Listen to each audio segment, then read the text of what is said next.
Hello, welcome to ज़रा हट के। मुबशर ज़ैदी, ज़रार खोड़ो और वसतुल्लाह खान का सलाम कबूल कीजिए। वज़ीर आज़म पाकिस्तान इमरान ख़ान ने इस साल अप्रैल में जब करोना की वबा ज़ाहिर है अपने उरूज की तरफ जा रही थी, तो उन्होंने इकॉनमी को किक स्टार्ट करने के लिए एक कंस्ट्रक्शन पैकेज अनाउंस किया और कंस्ट्रक्शन का जो सेक्टर है, यानी जो तामीराती सेक्टर है, उसको एक इंडस्ट्री का दर्जा देने का भी ऐलान किया। और उन्होंने कहा कि इस वक्त बहुत ज़रूरी है कि पाकिस्तान में, क्योंकि लोग करोना से और गुर्बत से मर रहे हैं, लिहाजा बहुत ज़रूरी है कि तामीराती जो इंडस्ट्री है उसको टैक्स में ना सिर्फ छूट दी जाए बल्कि तरगीबात दी जाए इन्वेस्टर्स को कि वो इस इंडस्ट्री में इन्वेस्ट करें। 3 माह गुजर गए और अब हम जुलाई में हैं। उसके बाद सदर जो आरिफ अलवी हैं, उन्होंने एक ऑर्डिनेंस भी जारी किया जिसकी काबीना ने मंजूरी भी दी। अब दोबारा से पिछले जुम्मे को वज़ीर आज़म इमरान ख़ान टीवी पर आए और उन्होंने कहा कि ये तामीराती जो पैकेज है, ये इसके लिए तकरीबन 30 अरब की सब्सिडी दी गई है। और साथ ही उन्होंने ये कहा कि नया पाकिस्तान हाउसिंग प्रोजेक्ट है जो हुकूमत ने शुरू किया है, उसके तहत जो लोग उसको लेंगे 5 मरले के मकान के ऊपर 5% शरह सूद और 10 मरले के मकान पर 7% शरह सूद ली जाएगी। उन्होंने बैंक्स को कहा है कि वो इस सिलसिले में 5% जो फ़ंड है वो सेपरेटली रख लें। उसके बाद कल वज़ीर इत्तलात शिबली फराज आए प्रेस से और उन्होंने इसी बारे में बात की। पहले सुन लीजिए, उसके बाद बात करते हैं। हमारा काम है फैसिलिटेट करना। जितने इन्वेस्टर्स हैं वो अगर अपने जो भी उनकी फाइनेंशियल वो हैं चीज़ें हैं उसको भी ऑर्डर में लाना चाहते हैं, उसको अपने ब्लैक पैसे को वाइट करना चाहते हैं, तो ये बड़ा ज़रूरी होगा कि वो इस इंडस्ट्री में आए, इन्वेस्ट करें और जॉब क्रिएशन भी करें, वेल्थ क्रिएशन भी करें। जी, आपने सुना, ब्लैक पैसे को वाइट करें कंस्ट्रक्शन में। अच्छा, यही बात अप्रैल में वज़ीर आज़म इमरान ख़ान ने भी की थी और कुछ इस पे पाबंदियां हैं कि मतलब आप हाउसिंग सोसाइटीज़ में आप इन्वेस्ट कर सकते हैं, आप प्लाजाज प्रोजेक्ट्स में इन्वेस्ट कर सकते हैं। ये नहीं है कि मैं अपने काले पैसे से अपना घर तामीर कर लूँ और कहूँ कि जी चिट्टा हो गया। ये ऐसा नहीं हो सकता।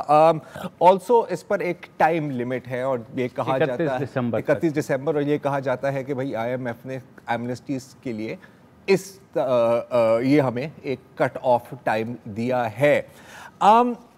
कितना फ़ायदा हो सकता है, ये करना भी चाहिए या नहीं करना चाहिए, और अगर मतलब आपने ब्लैक मनी को वाइट करना है तो सिर्फ कंस्ट्रक्शन इंडस्ट्री पर क्यों ये रियायत या ये एमनेस्टी दी जा रही है? इन सारी बातों को करने के लिए हमें ज्वाइन कर रहे हैं खलीक कियानी साहब। अगर आप बिज़नेस और इकोनॉमी की किसी भी न्यूज़ को पढ़ते हों तो इनका नाम आप खुद ही जानते होंगे। खलीक भाई, ये जो अभी एमनेस्टी दी है, जाहिर है ये मतलब पहले भी दी थी, ये दोबारा इसका ऐलान किया, तो क्या जब पिछली दफ़ा जब इसका पहले ऐलान हुआ था अप्रैल में, तो क्या ज़्यादा इस पर रिस्पॉन्स नहीं आया था, इसीलिए दोबारा इस पर बात की जा रही है? नहीं, एक तो उस वक्त जब किया था तो उसकी प्रिपेयर्डनेस उस तरह से नहीं थी।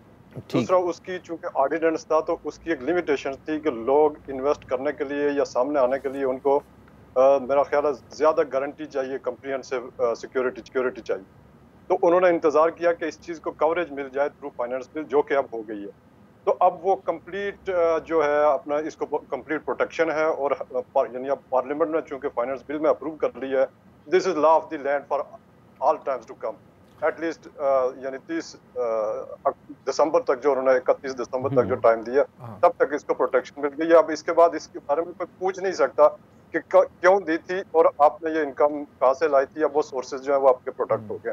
मतलब बेसिकली ये एक मतलब कि अगर आसान अल्फाज में मैं कहूँ कि अगर कोई अब अपने काले पैसे सफ़ेद करना चाह रहा है कंस्ट्रक्शन में, तो उनसे अब मुकम्मल कवर होगा। ये नहीं होगा कि कल नैब आपसे पूछ रहा होगा कि सर ये आपने क्या कर दिया और FBI आपके पीछे आ रहा होगा। ऐसा ही है? जी बिल्कुल ऐसा ही है। और लेकिन उसमें लिमिटेशन एक, जैसे आपने शुरू में कहा था कि ये सिर्फ इन्वेस्टर्स के लिए, बिल्डर्स के लिए और जो हाउसिंग सोसाइटीज वाले हैं सिर्फ उनके लिए, कि आप और मैं अगर हमारे पास कोई पैसा हमने कहीं छुपा के रखा हुआ है और वो अगर इन्वेस्ट करना चाह रहे हैं तो उसके लिए ये प्रोटेक्शन नहीं है, ये सिर्फ इन्वेस्टर्स और बिल्डर्स के लिए है। तो कियानी, मुझे ये बताइए कि ये जो है अब सामने लाने का इस तरह से कि आप काला धन वाइट कर सकते हैं। इसमें ये भी क्लियर कर दीजिएगा कि जो पहले ऑर्डिनेंस आया था उसमें ये था कि ये स्कीम पॉलिटिशियंस यानी पब्लिक सर्विस होल्डर्स और जो ब्यूरोक्रेट्स हैं सर्विस ऑफ पाकिस्तान के अंडर है उन पे अप्लाई नहीं हो सकती। तो ये जो अब दोबारा से आया है उस लॉ में उस चीज़ को रिटेन किया गया है। देखें, ये वाली प्रोटेक्शन तो आज तक पाकिस्तान की तारीख में मेरा ख्याल है, जहाँ तक मुझे याद पड़ता है, जितनी भी एमनेस्टी स्कीम्स आई हैं उसमें ये जो एग्जेम्पशन जो है वो हमेशा होती है कि ताकि कोई गवर्नमेंट से पैसे कमा के गवर्नमेंट में रहते हुए या गवर्नमेंट के किसी ओहदे पे रहते हुए वहां से हराम का माल कमाए और फिर वो इधर आके डिक्लेयर करके उसको वाइटन कर ले, इसकी इजाजत नहीं है।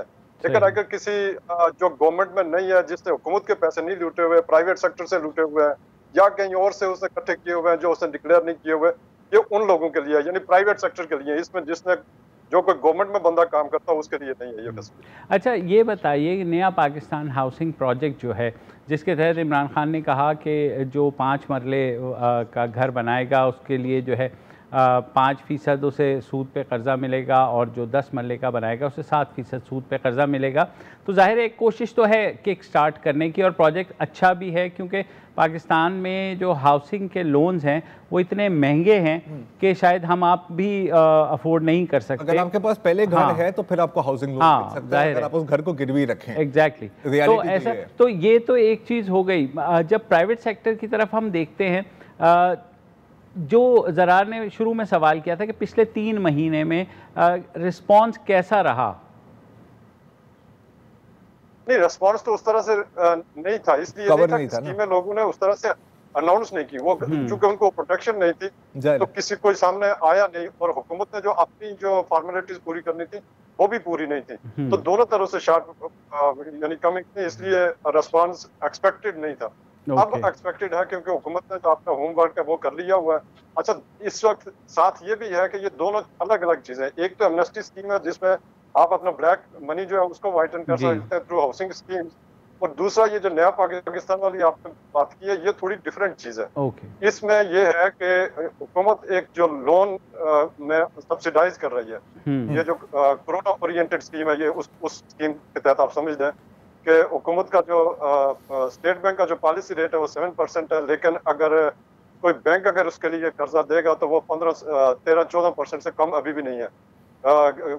मेरा ख्याल मिनिमम जो है वो 12% के लगभग है।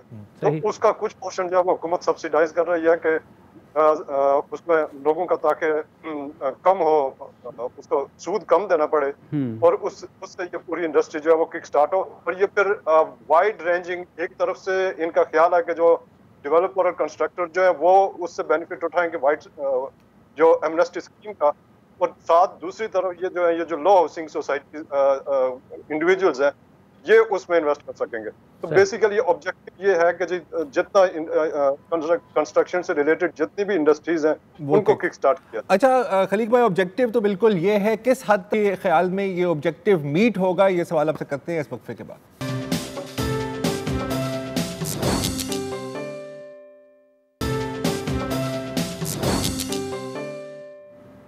वेलकम बैक जी। हम बात कर रहे हैं कंस्ट्रक्शन इंडस्ट्री को जो एमनेस्टी / इंसेंटिव स्कीम दी गई है। तो खलीक साहब, ऑब्जेक्टिव तो क्लियर है कि सनत चले, लोगों को रोज़गार मिले और हुकूमत को कुछ रेवेन्यू मिले। किस हद तक, क्योंकि अब जैसे आपने बयान किया अब इसको लीगल कवर मिल गया है, किस हद तक आपके अंदाजे में ये चीज़ सक्सेसफुल होगी? मतलब कितना मिलेगा? मेरा ख्याल है मिलने वाली जो बात है ना वो थोड़ी सी अभी प्री मैच्योर है और थोड़ी सी ट्रिकी, क्योंकि इस स्कीम का मेजर ऑब्जेक्टिव जो है वो टैक्स रेवेन्यू नहीं है। वो अल्टीमेटली होगा कि अगर इंडस्ट्री चले तो फिर किसी वक्त भी साल बाद या 2 साल बाद जब फैलता जाएगा तो फिर रेवेन्यू आना शुरू होगा। लेकिन इस वक्त जो मेन जो टारगेट है वो ये है कि जी थोड़ी सी ये जो लोग बेरोजगार होते हैं, आपको पता है इंडस्ट्री कंस्ट्रक्शन के साथ कुछ 35 इंडस्ट्रीज हैं जो उसके साथ मुंसलिक है। तो एक तो वो चलना शुरू हो तो उनके साथ जो वर्कर लोग काम कर रहे हैं उनका भी पहिया चलना शुरू हो, तो एक तो उन लोगों की बेरोजगारियां और जो पॉवर्टी है वो बची रहे, और दूसरा उसके साथ जो है वो इंडस्ट्री चले तो ये काम उस तरह से आगे बढ़े। तो ट्रिकी मैं इसलिए कह रहा हूँ कि एक तरफ तो ये है टारगेटेड उन बड़े लोगों के लिए जिनके पास बहुत सारा ब्लैक मनी है, बिल्डर्स के लिए और डेवलपर्स के लिए।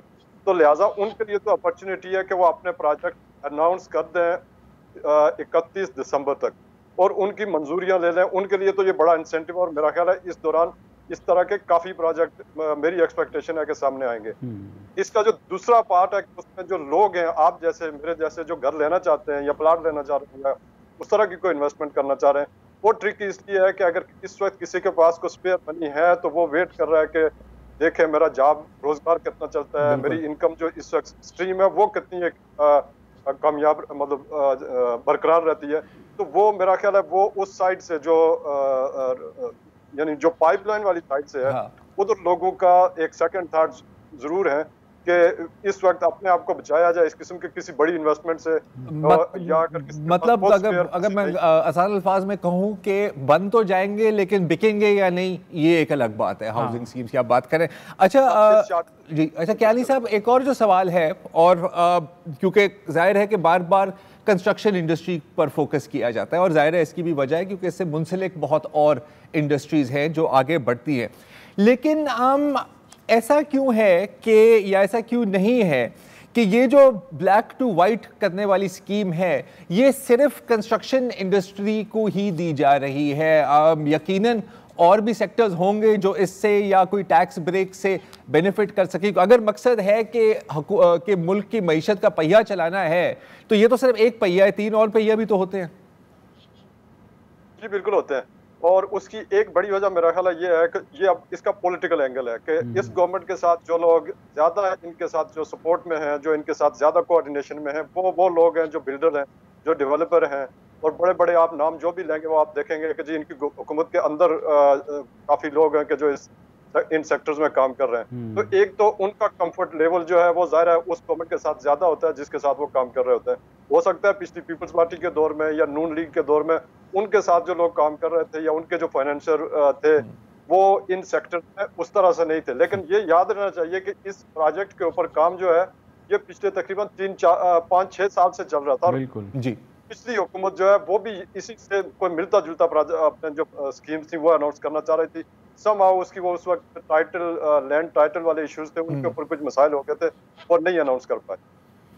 तो ये बताइए कि एमनेस्टी आई 2018 में भी आई, 2019 में भी आई, अब ये एक और मौका है। हमेशा हुकूमतें यही कहती हैं पिछली हुकूमत में भी 2-3 हाँ कि नादिर मौके हैं आपने काले धन को वाइट करने का। तो यानी किस हद तक कामयाब होती हैं हुकूमतें? क्योंकि सबसे बड़ा जो इशू आता है वो हुकूमत की अपनी क्रेडिबिलिटी का आता है।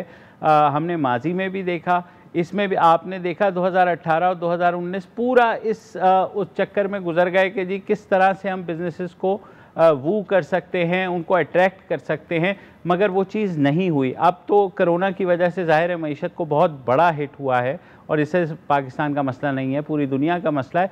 तो आपके ख्याल में ये स्कीम की कामयाबी का कोई चांस है?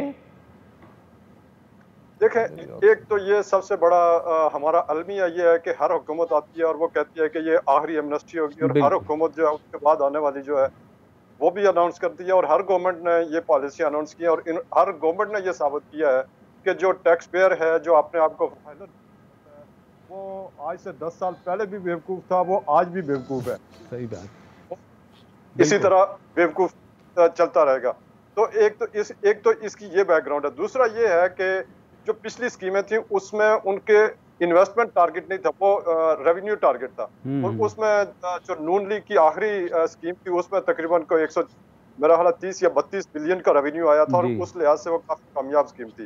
तहरीक इंसाफ ने जो अपनी पिछली स्कीम अनाउंस की थी, जो मेरा ख्याल मई 2019 में, उसमें रेवेन्यू उस तरह से नहीं आया था, और हालांकि टारगेट उसका भी रेवेन्यू रिकवरी ही थी, लेकिन उसकी जो यील्ड थी वो तकरीबन मेरा ख्याल 50-60 अरब से ज्यादा नहीं थी। तो तकरीबन पिछली वाली स्कीम से वो आधे के लगभग। इस दफा मतलब दोनों चीजों के साथ एक दफा इस स्कीम ने एक दफा फिर ये साबित कर दिया है कि आप अभी भी अगर इस दफा आपको मौका नहीं मिलता अपनी इनकम को वाइटन करने का, तो आप होल्ड करें, आइंदा आपको एक दफा फिर मौका मिलेगा। और यही हमारी किस्मती है कि हर आने वाला वक्त जो है वो उसको फैसिलिटेट करता है। अच्छा खलील साहब, आप एक छोटी सी ब्रेक लेंगे, stay with us.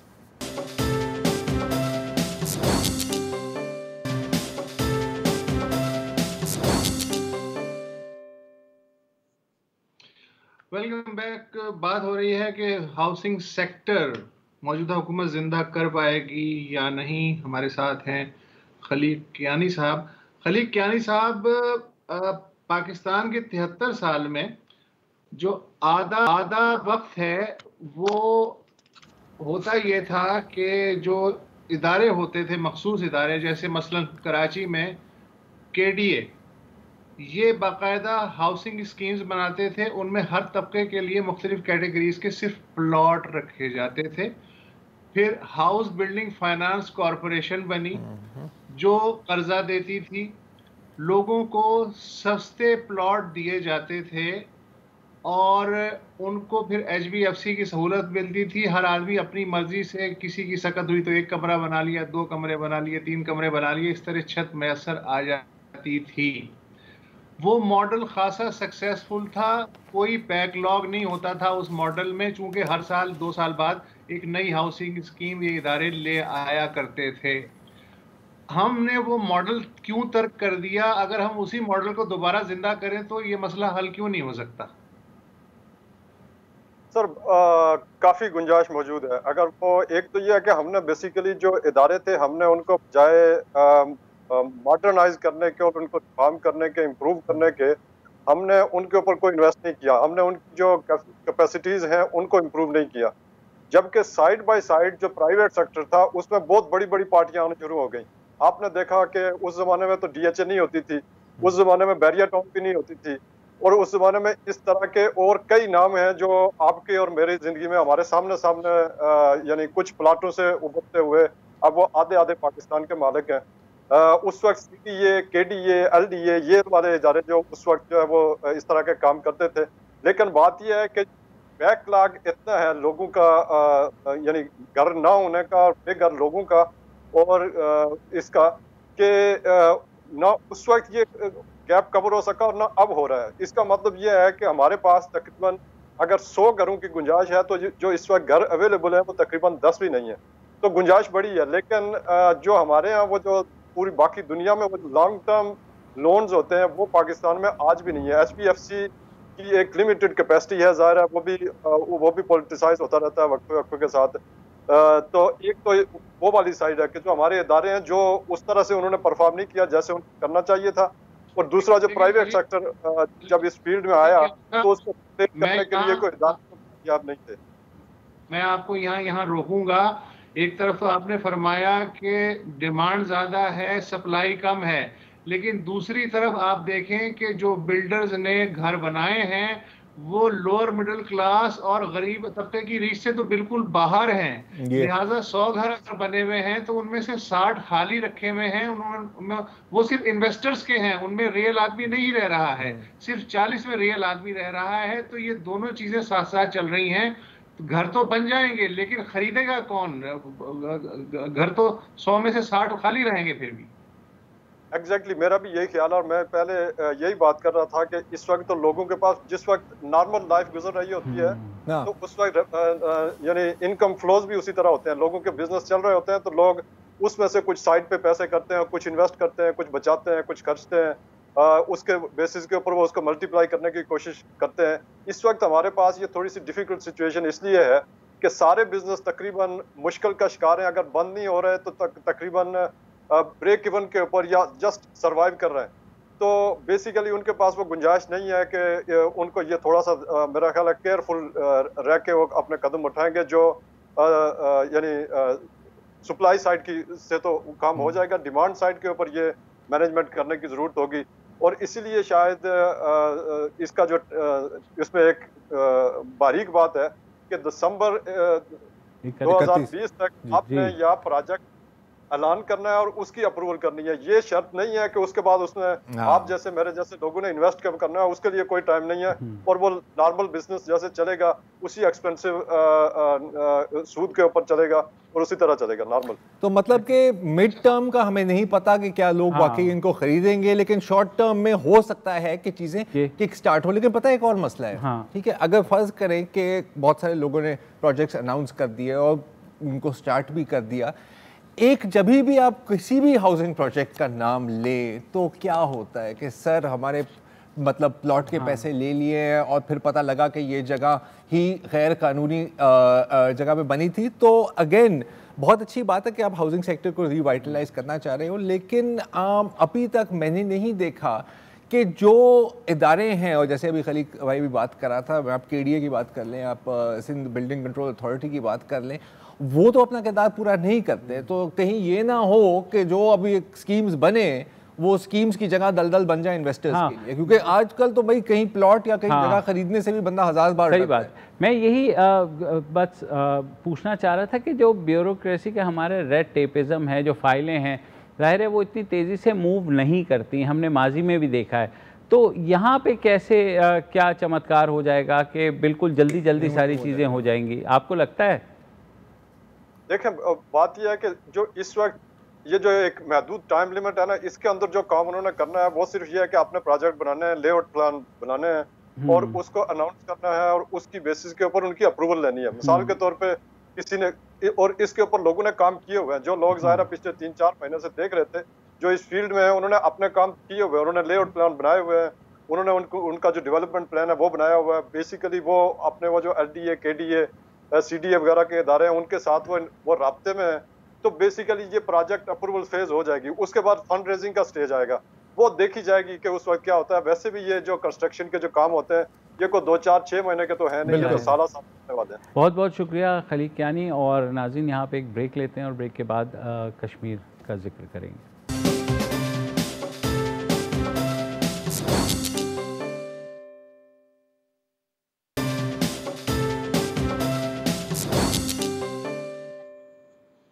Welcome back. आज 13 जुलाई है और 13 जुलाई हर साल यौम शोहदाए कश्मीर के नाम पे मनाया जाता है ये खुसूसी दिन, और ये आज से नहीं पिछले 80 साल से मनाया जा रहा है।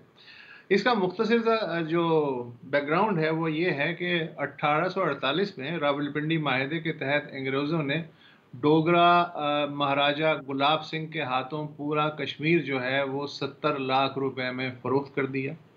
हालांकि कश्मीर में उस वक्त 95% अक्सरियत मुसलमानों की थी।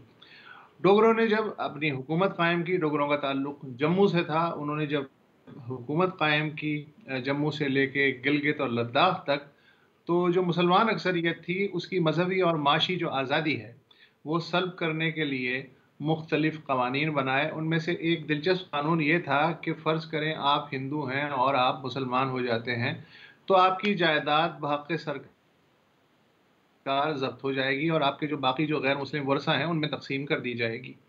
इसके अलावा भी मुख्तलिफ तौहीन आमेज़ जो इक़दामात हैं वो होते रहते थे ताकि अक्सरियत की इज़्ज़त नफ्स को कुचला जा सके।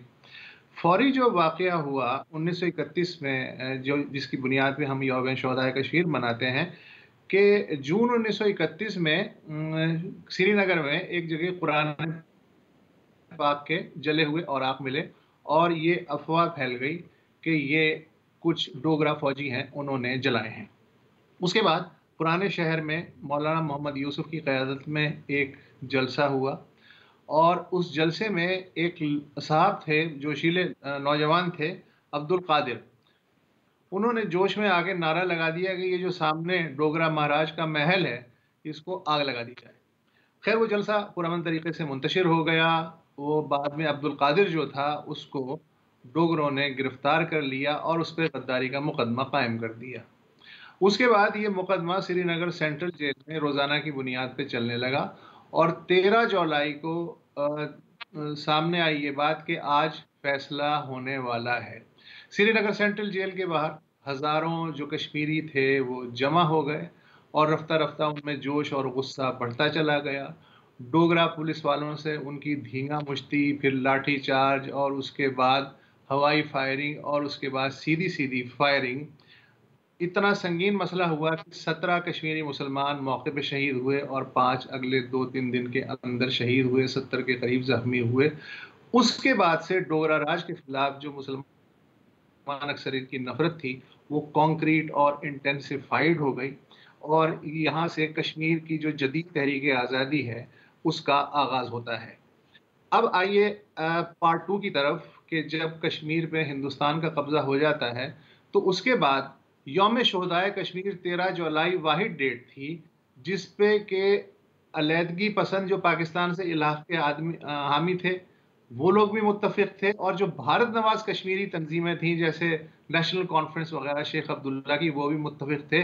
तो 13 जुलाई का जो दिन है यौम शोहदाए कश्मीर, वो मुश्तरका तौर पे अलहदगी पसंद भी मनाते रहे और नेशनलिस्ट जो और भारत नवाज जो कुव्वत हैं वो भी मनाती रहीं। पिछले साल 5 अगस्त को भारत ने कश्मीर का जो स्टेटस था बतौर रियासत का वो ख़त्म कर दिया, और उसके साथ ही जो कश्मीर का मकामी आइन था वो भी ख़त्म कर दिया। उस आइन में 31 जुलाई को यौम शोहदाए कश्मीर के तौर पे मनाने की बात लिखी गई। चुनाचे पहली बार इस दफ़ा कोई सरकारी छुट्टी नहीं हुई, और वहाँ जहाँ शोहदा की कब्रें हैं वहाँ कोई गुल का पाशी नहीं हुई।